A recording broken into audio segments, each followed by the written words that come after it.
Мы мобилизированы.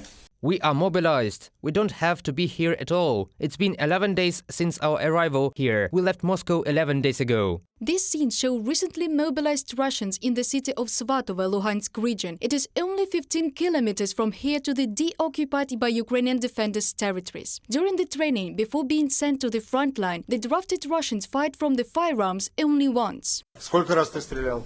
How many times did you shoot? Only once. I spent 3 clips. The Russian training grounds are personally inspected by the head of the Ministry of Defense of the aggressor country, Sergei Shoigu. But even for a demonstration training for all the recruits, there are not enough weapons. The level of training of those who were not lucky enough to get to the training is pushed in an original way. In the military ticket of the recruits, there are a lot of writings about the supposedly completed training. I had a military occupational specialty code 999. After they hadn't taken me from the first time, they crossed out this sin in the recruitment office, wrote that I was a rifleman, and here they wrote that I allegedly had gone through a military training in 2017. At least 5 recruited men under the so-called partial mobilization have already died in Ukraine. The first official statement about the death of those mobilized at the front line was made by the leadership of the Chelyabinsk region.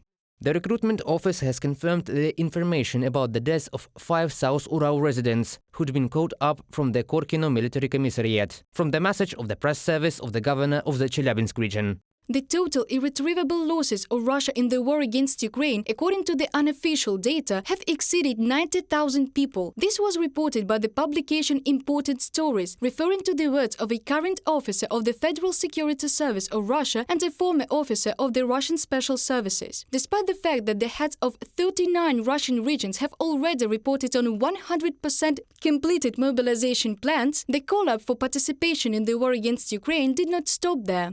The first stage of mobilization is fully completed. The region has entered the second stage. Alexei Smirnov, vice governor of the Kursk region, at the operational meeting. The Rostov region had received a new mobilization task, and the municipal conscription commissions have already begun to implement it. Vasily Golubyev, governor of the Rostov region, on Telegram.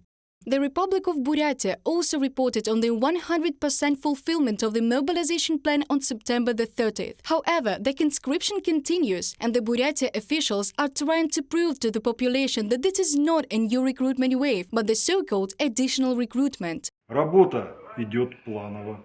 The operation is going according to the plan. We are not talking about the first wave, the second wave and subsequent waves. All military commissariats have been assigned a specific task for recruiting military units of the region, as well as other units that are located outside the territory of the Republic of Buryatia.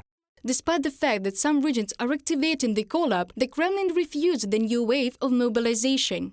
There is no new wave of mobilization, and it is necessary to clarify with each particular governor what they mean by that. Dmitry Peskov, press secretary of the President of Russia. The Russian State Duma has declared that mobilization is not a temporary action, but a continuous process. And today, the citizens of the aggressor country are at risk of receiving a summons in the most unexpected place. Initially, they were mobilized at home and at work. Later, in the passport offices and right on the streets. Now the military commissars have reached the catering establishments. Some Russians are fleeing the country. Others are hiding out in hope of not falling under the arm of the military commissar. Others are buying ammunition and going to the front line. Thus, the so-called mobilization to the grave not only does not help Russia win on the battlefield, experts say, but also undermines the Russian society from within. Reported by Dana Kolesnik, Valeria Nekapelova, UATV News.